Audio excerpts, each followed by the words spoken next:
Hiya too. I'm hoping this works. I've had several attempts at trying to record this and it's not been working. So we've got another Mr.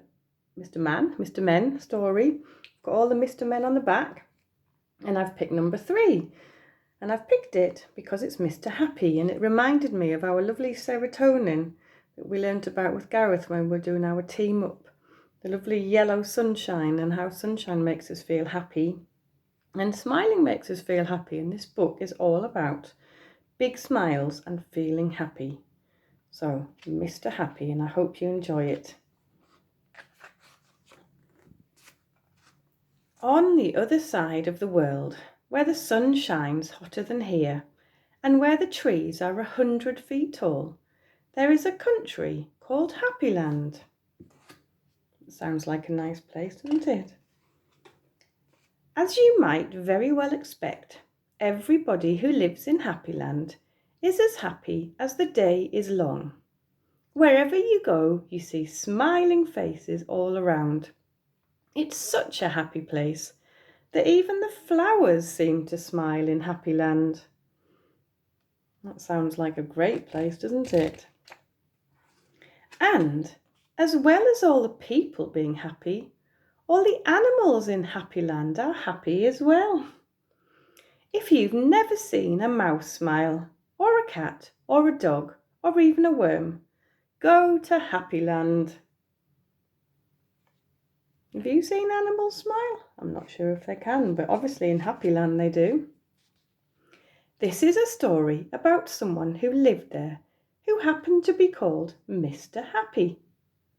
Mr. Happy was fat and round and happy.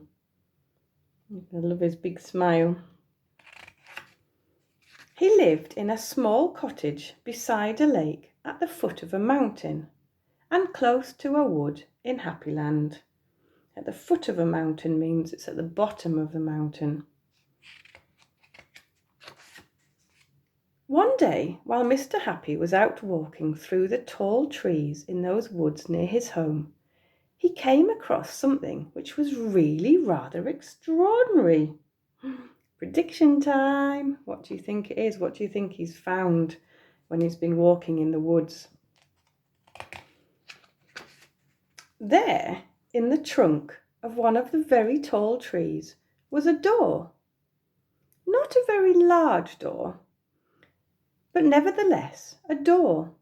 Certainly a door. A small, narrow, yellow door. Definitely a door. Could you tell when I read that there was an exclamation mark? I wonder who lives here. Oh, question mark. He's asking a question, isn't he? I wonder who lives here, thought Mr. Happy to himself, and he turned the handle of that small, narrow, yellow door. Lots of description from Roger Hargreaves in his books. The door wasn't locked, and it swung open quite easily.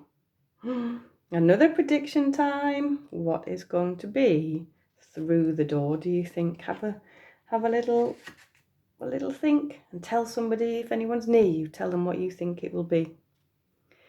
Just inside the small, narrow, yellow door was a small, narrow, winding staircase leading downwards.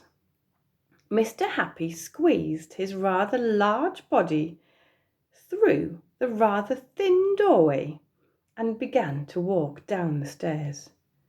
The stairs went round and round and down and down and round and down and down and round.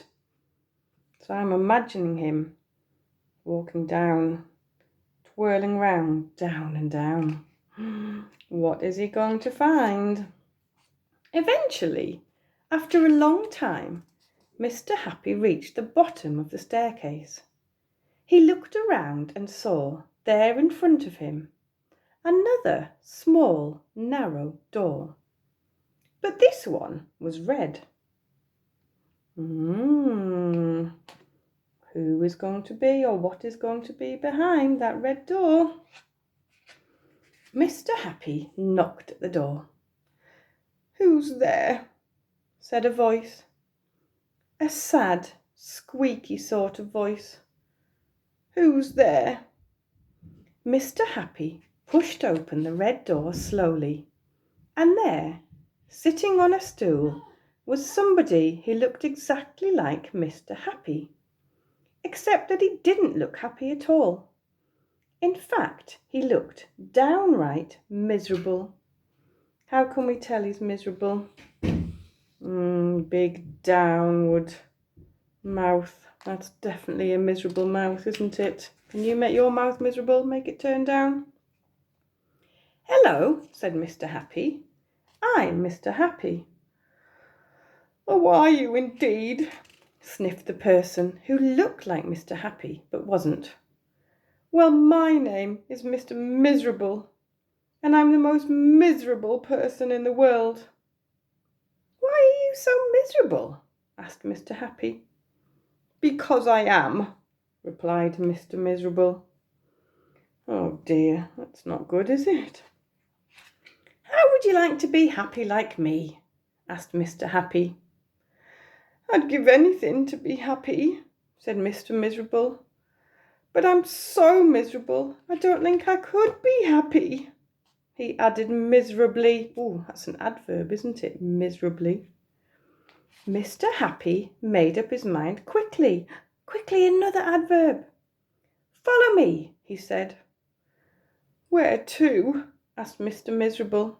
Don't argue, said Mr. Happy, and he went out through the small, narrow red door. Mr. Miserable hesitated and then followed. Up and up the winding staircase they went, up and round and round, and up and up and round and round and up, another tongue twister, until they came out into the wood. Follow me, said Mr. Happy again, and they both set off through the wood back to Mr. Happy's cottage. I think that's a funny picture, isn't it? Both the same, but one's smiling and one's not. Mr. Miserable stayed in Mr. Happy's cottage for quite some time, and during that time the most remarkable thing happened. Because he was living in Happyland, Mr. Miserable ever so slowly stopped being miserable and started to be happy. His mouth stopped turning down at the corners, like his straight face. And ever so slowly, it started turning up at the corners. What's going to happen next? Do you think it's going to keep going up? And eventually, Mr. Miserable did something that he'd never done in the whole of his life. He smiled, and then he chuckled, which turned into a giggle, which became a laugh, a big, booming, hearty, huge, giant, enormous laugh. And Mr. Happy was so surprised that he started to laugh as well. And both of them laughed and laughed and laughed. They laughed until their sides hurt and their eyes watered. Have you ever laughed so much that you feel like you're crying, your eyes are watering? It makes me think of, remember we watched it was a Laughing Policeman, wasn't it, that Gareth showed us, and how we were all laughing. That was brilliant. Mr. Miserable and Mr. Happy laughed and laughed and laughed and laughed. They went outside and they still laughed. And because they were laughing so much, everybody who saw them started laughing as well. Even the birds in the trees started to laugh at the thought of somebody called Mr. Miserable who just couldn't stop laughing. That is like us, isn't it, when we were all laughing at school? And that's really the end of the story, except to say that if you ever feel as miserable as Mr. Miserable used to, you know exactly what to do, don't you? Just turn your mouth up at the corners. Go on. And that's what we know, isn't it? If you smile, then you feel better. And if you smile, we know that other people smile, and then more people smile, and everyone will feel better. So that's the story of Mr. Happy. So for your English work, what I'd like you to do is draw me a picture of Happyland. Have a think what would be there, what the houses would look like in Happyland, what the trees will be like, the flowers, the animals. And then when you've done that, remember, take a photo of it, send it to me. And also, can you write me some sentences about Happy Land? Okay, I can't wait to see your work. Take care, have fun, be happy.